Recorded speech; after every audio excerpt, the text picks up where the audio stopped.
Hello and welcome to After Scientology, Straight Up and Vertical, the weekly show where Tony Ortega and I get together and go over the week's events in the world of Scientology, as reported on Tony's Substack, addressed right there on the screen. Tony, welcome back. Hey, no kings, only Commodores. That's the spirit. That's the spirit. Just real fast, last week we talked about how we thought there was going to be motion on the Danny Masterson criminal case. Yes, you always ask me what's coming up, and I told you that this week I was looking forward to the DA's response to Danny Masterson's appeal brief. It was due Friday, and I was checking that day on the docket, and sure enough, the DA has asked for another month extension. So we're going to have to wait till the middle of July to before we have a chance of seeing that, if it even comes in then. So, I mean, it's a big deal. I understand the DA wants to take their time and get it right. So we're still going to continue to wait for that. All right, so let us take a look at what was reported on this last week. There were some interesting things worth commenting on in the world of Scientology, starting with, and I loved your whole preamble on this one, Chad's OT3 success story, right? And you gave a really great rundown on OT3 and the wackiness of it. What was this story? Well, yeah, I felt like on the one hand, we've seen a lot of testimonials out of St. Hill. Thank you to Alex Barnes-Ross, who gets those for us. But for some reason, this one really struck me because, come on, we're all fascinated by OT3, maybe a little too much. As I pointed out in my preamble, that at one time, ex-Scientologists were complaining that the media focuses on Xenu and OT3 a little too much. And they're right, that there's a really more interesting, larger story about what Scientologists go through in Scientology, how their families get ripped apart, the money side of it. All of that is more important than the single afternoon you may spend on the Xenu notes in your 30-year Scientology career. Okay, that's a good point. On the other hand, here is this testimonial from St. Hill, this fellow named Chad in his suit, talking about how he's never been more himself since he's gone through the wall of fire and he is OT3. And I just find it interesting that even today, after spending untold hundreds of thousands of dollars, that this guy has now got to the point where we know, Chris, that he was sat down in a room, a briefcase was opened up, notes were pulled out, and he got to see Elron Hubbard's handwritten notes about Xenu and the genocide on Tigyak 75 million years ago. We know that's what this fellow went through, but we also know he can't say that. He's got to convince other Scientologists to spend the money to go there, and he's got to make it sound like it's the greatest thing ever, when really what he did was he just paid tens of thousands for that particular level to learn that he had a bunch of space cooties. And he was then going to spend the next, few weeks, months, whatever, getting rid of those, only to then spend OT 4, 5, 6, and 7 also getting rid of invisible space cooties. So I don't know. It's just one of those things where even today, ultimately, after you spend incredible amounts of money, you get to Elron Hubbard's incredible practical joke about invisible entities infesting you that you're now going to have to spend tens and hundreds of thousands of dollars more and years to get rid of. So, and I don't know, Chad's smiling face just really put a bow on the whole thing, as to, they're still trying to sell you on it by having people claim that it's the best thing that ever happened to them. It's incredible, isn't it, Chris?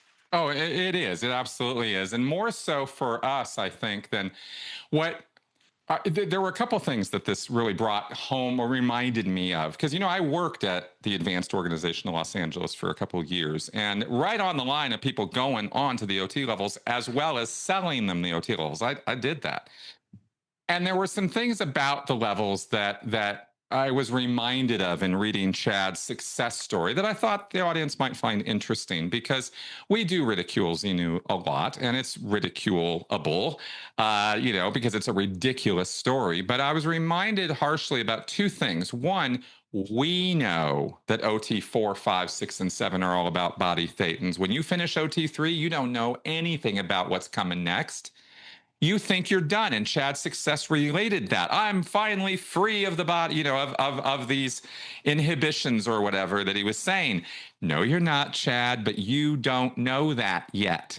That's a great And point. that's a key part of that. The other thing that reminded me of is the narrative that Scientologists will tell themselves. And the takeaway from Xenu, I was one of those people who was rabidly curious. I was glued to OT3, right? What is it? And I never got to it when I was in Scientology. I only got to clear.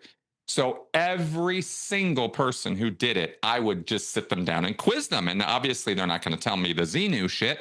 But what do they say? Well, here's what they say. Here's their takeaway from it: is not the body thetans and the Xenu so much as I have been living my life according to a pre-written script, and now that script is gone, and I'm getting my self-determinism back. And that's their takeaway from it, that they sell themselves on. And it's funny reading Chad, because the poor schlep doesn't know that what we know, that 4, 5, 6, and 7 are all about even more ways you ain't self-determined, Chad. You had no clue. So it's kind of funny in a tragic, ironic kind of way to look back at the sunk cost fallacy of that and watch how people twist their mind into pretzels as Scientologists, Right.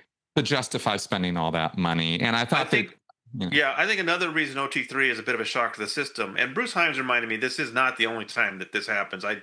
I kind of was overselling it that way, but it is one of the few times when, instead of you telling your auditor what you remember about your past lives, about your history, this is one of the few times when Elron Hubard tells you what to remember from your past.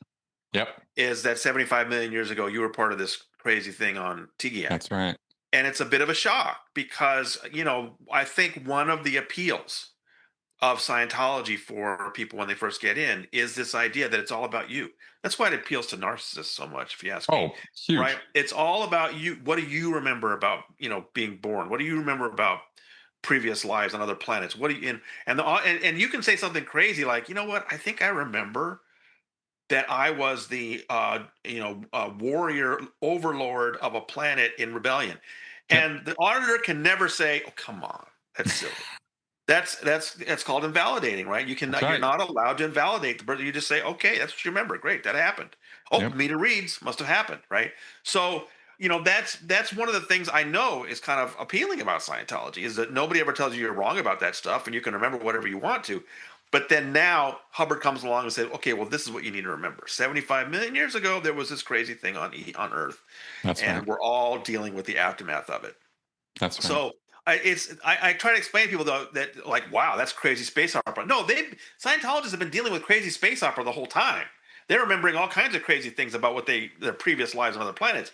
It's that you're being told what to remember by Hubbard. Bruce Himes reminded me there are some other things in the Clearing Course and in OT2 that are also like that. OT2 has all those trillion-year-old booby traps that psychs supposedly put into our heads, and that's true. But I think OT3 though is still kind of special in that he's be telling you should be reading this. This is something that you went through. You should remember it, and so that's a bit of more of why it's a shock. And I've talked to you and other people. People have all kinds of different memories of that level about. Oh, okay. They'll tell me, you know what, Tony, the whole Xenu thing lasts a half hour. After that, the important thing is you're dealing with body things and auditing them, and the meter's reading them. They're there. Okay, fine. So Xenu's done real quick. Other people are like, you remember Paul Haggis's reaction in Going Clear. He's like, "Are you kidding me?" And I think other people have that reaction too. Like, you're asking me to believe what? So it's interesting to talk to people about what their feelings were when they went through that. That's for sure. Absolutely. And put another way, maybe, because I think Bruce is making a really good point. Thanks for bringing that up. Is you read History of Man, you read, some of the whole track lectures that Hubbard gives, and it's generalized data. It's like, it's like, hey, I'm going to tell you a story like Star Wars or something. But OT3 is a place where you connect with it. And it really brings it home for people who have faith in Scientology that Oh, it's so much more This is why meaningful. I'm not doing better in life. Yeah. This is why, you know what? In Dianetics, I got to blame my parents for everything, right? Because they were having rough sex when I was a fetus, and I introduced all these engrams. That is Hubbard's favorite example. Okay, in Yeah, Dianetics, it's all about your parents messing up your life. In Scientology, it's the body Thetans messing up everything in your life. Oh, this is why I can't do better things. Well, if I just get rid of these body Thetans, then I'll be superhuman. So Hubbard's giving you these excuses why it's never your fault that you're not this super being. that's right. That's exactly right. And you nailed it on the narcissism. These levels literally create that in people. So it's wild stuff. Now, on that same day, a whole different topic, but one we've been talking about for a few weeks now. A group of Scientology women were photographed with Ron DeSantis, Florida Yeah, governor, right? yeah. It was Phil Jones that spotted this and brought it to me, and I thought the timing was really interesting because I'm going to forget the date, but on a particular date in May, they had the whole thing blow up in their faces about the road that Dave Miscavige wants from the city of Clearwater, and they got to the point where they knew they were going to be voted down 3-2 by the city council, and so Miscavige pulled the petition out, and did not want to go through a no vote. Like, I don't know, 5, 6, 7 days later, Joy Jandusa and some of these other Scientology women photograph themselves with Florida Governor DeSantis. And it's just like a week and a half after that, that DeSantis' attorney general, this guy, Othmeyer, who's been attorney general for about 10 minutes, he then sends this threatening letter to the mayor of Clearwater. Listen now, you better not, you better be careful about how you deal with this street with Scientology. This sounds like religious discrimination to me.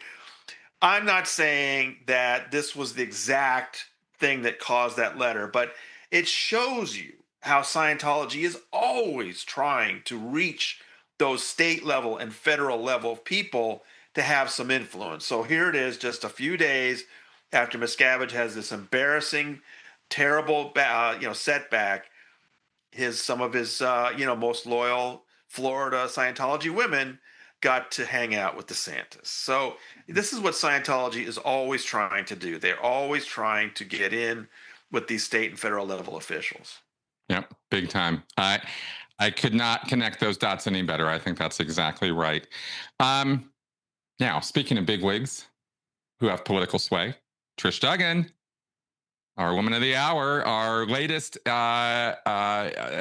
guest or featured "I am a Scientologist" video. Meet a Scientologist. Meet a Yeah, Scientologist. There we it go. was we had just mentioned the week before that David Miscavige had announced a new season on Scientology TV, which has been on the air for 8 years now, 24 hours a day of just unwatchable propaganda. And one of my readers pointed out to me, "Hey, I know you're skeptical of this Scientology TV, but they've got an episode about Trish." Well, I kind of had to watch that. I mean, Trish Dugan is somebody we've been writing about for a long time. She's very important. She is the number one donor and single handedly is doing a lot to prop up Scientology in these difficult times. So I watched the episode, and it's Scientology media production, so it's well shot. It's decently put together. It's her talking about her obsession with glass art and her museum and all that. But one thing that really surprised me was she was kind of introducing herself at the beginning of this show. She was saying she's an entrepreneur and a philanthropist. And then she says, and she looks at the camera and says, kind of funny, she says, "And I'm an author. I write for Forbes and Rolling Stone." And I'm like, "Say what?" But I'm also an author. I write for Forbes magazine, for Rolling Stone. Trish Dugan writes for Rolling Stone, the magazine that's so tough on the Trump administration and also Scientology from time to time. It has Trump's biggest donor, one of his biggest donors. So I went and looked up the pieces that she had shown on screen, and sure enough, there are 3 articles by Trish Dugan at rollingstone.com and 3 articles by Trish Dugan at Forbes.com. They both appeared around the same time, 2022, 2023, and 2024. and they both they appeared under special auspices. Rolling Stone's caveat was that this was something called the Culture Council, an invitation-only, fee-based group of influencers that Rolling Stone wants to hear from, and that's how she published these 3 pieces. Now, they were your typical kind of inspirational pieces, and I joked that it's the kind of thing you might see at LinkedIn, and I know you like that little I jab. did. But that's what they are. They're just, there's something that Rolling Stone would never publish on their own, even if it's Trish Dugan. It's just, it's just not very interesting, inspirational stuff. And same with Forbes. Forbes also had talked about an invitation-only, fee-based group. So Trish must have found out about this, paid the money, and so it's pay to play is what it is. It's Right. Trish Dugan paid money, and they took these pieces from her, which I think is really interesting, that they would do this, because I immediately thought of when Atlantic Magazine waded into this territory and really regretted it way back in 2013, I think it was. Right. They had a whole glossy separate pullout that was all about David Miscavige and the Church of Scientology. And we were joking, it was like something they put out about North Korea. I mean, it was what the hell is Atlantic? Very prestigious, very old, very, very legendary publication. And it backfired on them spectacularly. It became a news story. They got rid of it. They were totally embarrassed. So, 12 years later, maybe Rolling Stone and Forbes have kind of forgotten that lesson about, pay to play with Scientologists. So I just thought, okay, it's not that surprising that Trish would get involved with something like that. But come on, you've got 3 little nothing pieces in Rolling Stone that you paid to get in there. Now you're getting your TV close up. You're getting your chance to talk about who you are.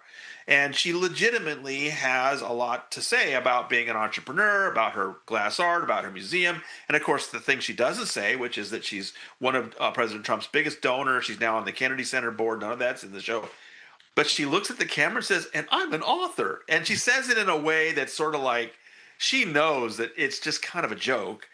And but hey, I don't know. I don't think it's the greatest thing for Forbes and Rolling Stone, but I have a feeling that David Miscavige really wanted that in there. He obsesses over every detail of these shows.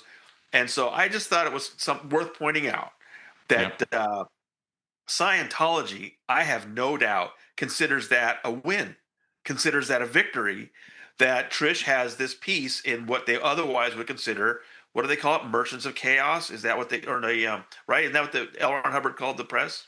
That's exactly what he called them. That's right, chaos merchants, and that was from the very beginning. Hubbard, because he was getting trashed in the media.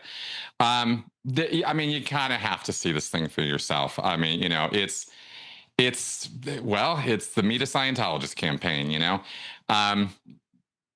I don't really have a whole lot of more commentary than that. I think I'm nailed it. Glad you got my little LinkedIn jab. I'm glad you like that. I laughed out loud. I can't stand LinkedIn. I think it's a crazy place.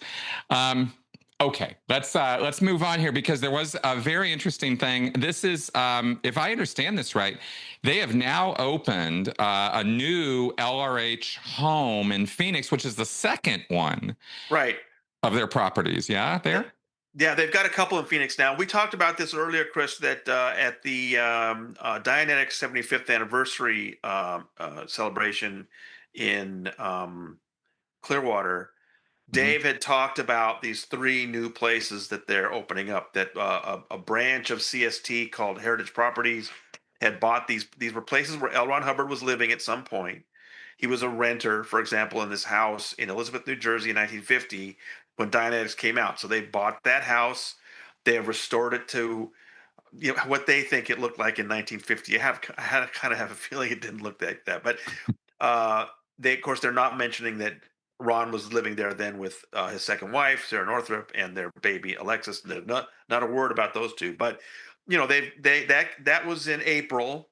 They opened up that house in New Jersey, and then they were saying that in May they would be opening a house in Phoenix, And in June, they'd be opening a house in Zimbabwe.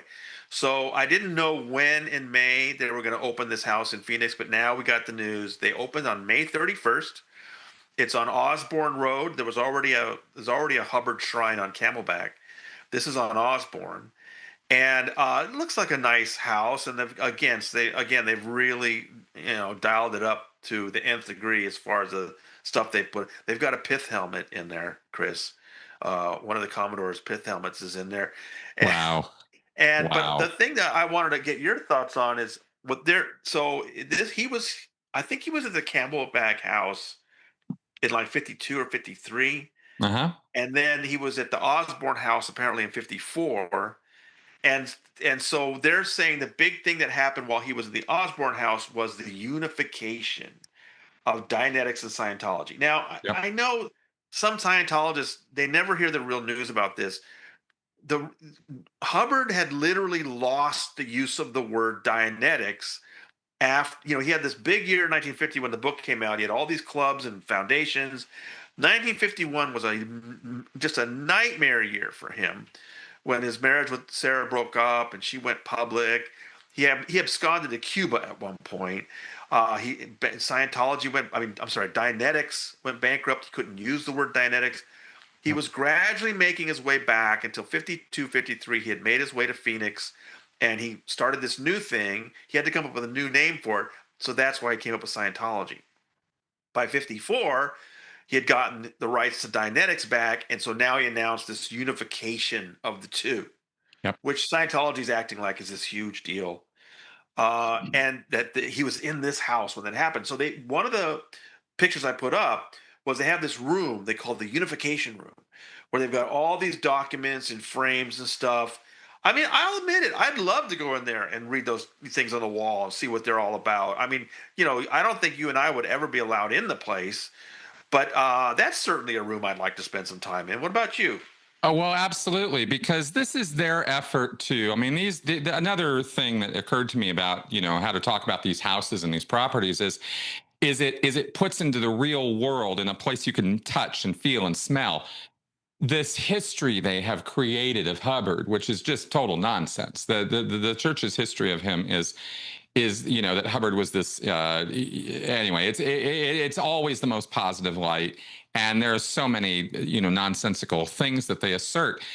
And this is their opportunity to take away the dark stuff or the not so great stuff. And you mentioned the move from Kansas, from Wichita to Arizona, and that move was made because the reason Dianetics was able to continue in 1951 is a man named Don Purcell. He was a millionaire and he lived in Wichita, and he offered Hubbard safe haven, and he gave him a second chance, basically by being sort of staking Hubbard's, backing him up with a bunch of money. And they set up a whole new foundation in Wichita.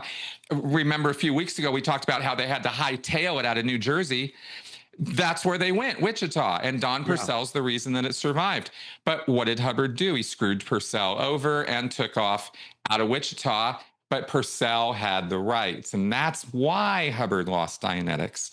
And Hubbard, the very first, as far as I can tell, well, not the very first, because that was maybe Sarah, but Hubbard's ran a campaign for years from 52 to 54 against Purcell. Hounding him, right? I want the mailing lists. I want the rights. I want it all back. And Purcell was trying to do his own Dianetics thing. Well, that didn't fly. And eventually Purcell was so sick of it, as people get, that he, okay, just fucking take it. Just take it, okay? Just take it off my hands. And that was the reunification of Dianetics and Scientology. Yeah. And that whole story, there's no way that is on those walls in that office, right? Well, we'd like to find out, but they won't let us, will they, Chris? Exactly. So that's what I wanted to say, is this reunification thing was a big deal, and Hubbard was getting Dianetics back, but it was only because he waged war against a man who bailed him out. Hubbard, this was a friend. This wasn't a foe. Hubbard turned everybody into a foe. That was his nature. And that's what's missing from the official history, so to speak. So it's worth commenting on. Yeah. Just ask any Scientologist who Don Purcell is. They'll just look at you blankly. They have no idea. Well, no, I remember. No I idea think at it was all. Marty. I think it was Marty Rathman, who at one point said to me, "Well, he changed. He Scientology. The reason why I went Dianetics and Scientology was like the graduate school version." And I said, "You Right? don't know. You don't really know the reason, do you?" It's like, and that's somebody who's been in Scientology practically his whole life. Exactly. Second in command of Miscavige himself, Yeah. and he had no So clue. no. Right? That's how effective this historical rewriting. I bring it up because it's part of the cult control. Okay, Yeah. that's actually right. It's really important. Okay, now moving along, there were a couple other stories. First off, and this was a fun one: the Scientology Going Global media campaign. Yeah. So we talked about this some months ago. It was back in January, I think, right before the Super Bowl. We noticed that they were putting billboards up in Ireland, billboards in London. We were hearing about TV ads. They had 3 new ads. They were showing all over the place. And Yeah. then Scientology put out a press release and said, yeah, we have this global media campaign playing in 30 different countries, 20 or 30. I think they said 30 in one press release and 20 in another. But the point is, Dave was spending a lot of money to try and get something out of media, which never really does well for them. They've done how many 13 Super Bowls or something like that. We know it doesn't result in any rush of new people. But in the latest Impact magazine, where we found out they had a couple of extra patrons balls and we covered the trophy winners, they also had some stories about the global media campaign, how great it is. So they actually put in examples of responses they got from the public. And I don't know, it just struck me as like, seriously, you've spent millions of dollars for ads in 30 countries, and these are the kind of responses you get? I mean, first of all, they're the kind of responses you get, like, from no matter what kind of thing you put out, there's going to be people that send in responses. Second of all, some of them are sarcastic, and they're not either not understanding it, or they don't expect the followers to. So when somebody's like, "Oh, I can't wait to join," they think I don't know. I just thought it was fun. I thought the readers would find it interesting, and I got a huge response. People thought it was great. They thought it was this is really what Scientology is trying to convince people, that the media campaign's actually working. This list of people in Zimbabwe and Cameroon, Right. who are writing in and saying, "Oh, I want to learn more about Scientology." I mean, It's such if a anything, reflection of. if anything, it's more proof that they just are really struggling to get new people. If they were getting thousands of new people, they wouldn't even bother with this. No, this is really bottom dregs of, the effective media campaign. I mean, come on. I mean, even Hubbard in his older days would have seen through this as pure nonsense, and as here's a word, balderdash. I mean, because where effective media campaigns result in books sold and people coming in and getting on service. And what was it? 10 years ago, they used to talk about that. Now it's down to social media comments.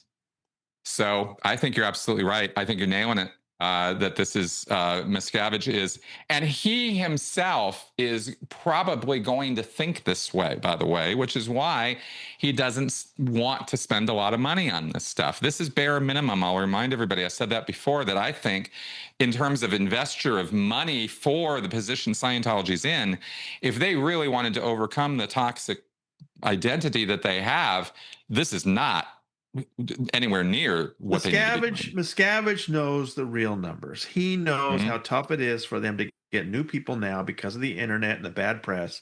And once again, something like this isn't really aimed at bringing in new people. It's convincing the big donors, look, it's working. Everything's great. Scientology is expanding better than ever. You got to keep donating because we're going to clear this planet any minute. So that's really who these articles are aimed at, are the wealthy donors, to keep them going. That's right. I was going to say, I wondered, thanks for reminding me, because I wondered if one or two of the whales might have said something to Miscavige that would have prompted this kind of thing. Maybe last year, hey, Tom Cummins, boy, I sure would love to see some advertising or something, you know. I mean, because you have to wonder, like we said last week, you have to wonder if these whales aren't looking around at these orgs and going, where are all the people? What is And that's this? a great observation, because we know that David Miscavige does react to that kind of thing. And the best example, of course, was Debbie Cook's email was January 1st, 2012, right? Mhm. And that was the New Year's Eve email she sent out to everybody that had such an impact. And one of her main points she made was, listen, everyone's donating so much money to the IAS for expansion. Where's evidence that they're even advertising anywhere or doing anything? I think that was one of the main points, and that letter had a huge impact. When was the first Super Bowl ad? 1 year later. Bingo. So, so There we go. David Miscavige realized he's got to do something. It may not actually result in any recruitment, but it makes a big show. And That's right. that's what he's doing every year with a Super Bowl ad, is that he wants the whales to be able to look at that and say, check out that ad. That played at the Super Bowl. Look at how well we're doing. But we know that it's not making any difference. We're just not seeing evidence that Scientology is really growing very much at all, especially in the United States and some of its traditional markets. That's right. Exactly right. All right. Well, speaking of things getting in the way of their growth, protesting in the UK. Update on this from what happened last week. Yeah, big news from Alex Barnes Ross. He's been he when David Miscavige brought the IS Gala back to St. Hill in 2023, Alex started up these protests. He did one in 2023 and 2024. Scientology went to the regional council there and asked for a law that would make protesting outside of St. Hill illegal. Really pretty drastic, right? And so the council said, okay, we will consider it, but there's a process to it. They then observed the protests of this past fall at the IS, and they had observers there to watch what happened. They had reports from the protesters, reports from Scientology, and they then were going to have to decide whether to put this law in place. Well, at some point, the council reached out to Alex and Scientology and said, look, can we, short of passing a law, can we just have the two sides agree to certain parameters, a sort of what do they call it, a code of conduct? Mm. And they sent Alex this list of things to see if the protesters would agree to it. He gave it to us. He wanted to get the underground bunker community's input. We published it. He got a lot of really interesting advice from our readers. Really good advice. People were like, listen, you can't go into an agreement with Scientology like this. You're giving up too many of your rights.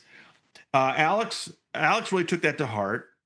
He responded with a 6 or 7 page response. He says, he can't show it to us yet.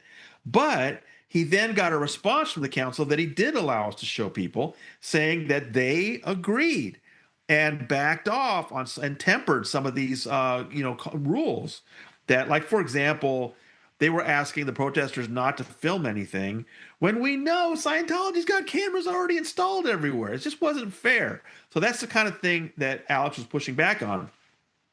So this week, what he gave us and that we published was a response from the council that says, okay, both sides have come to an agreement. Here's the code of conduct rules. And why that's important is they still have to vote on it. And yes, it's possible that these council members themselves might do something crazy and still vote for this draconian law. But the staff has now given them an out and said, look, both sides have agreed to this. They're basically just statements of law that you would have to follow anyway. The protesters will stay in a certain position. The Scientologists won't try to film them, that kind of thing. And both sides have agreed.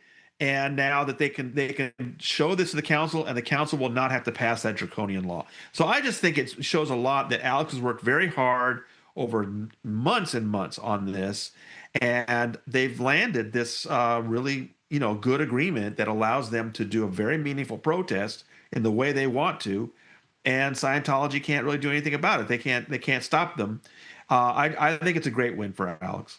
Absolutely, and I could not agree more.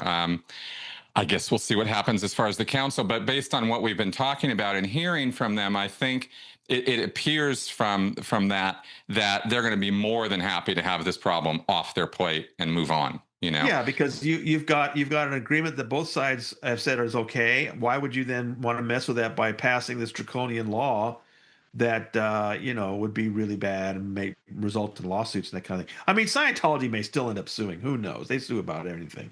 But That's at true. this point, it looks like both sides have come to a pretty good agreement.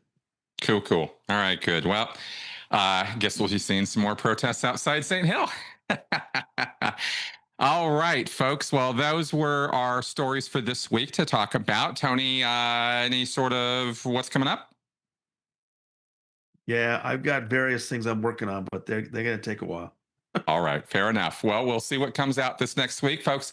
There is the address right there on the screen for Tony's Substack. Again, get to it, subscribe, get your daily notifications, check back in with us on Monday for the wrap-ups, and we can give you our color commentary here.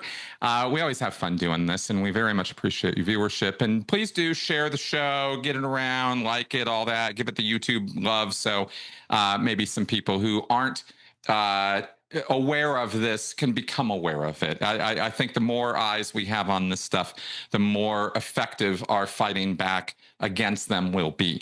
So for that, thanks again, Tony, for being around and your reporting. Folks out there, I'll see you next week. Bye-bye.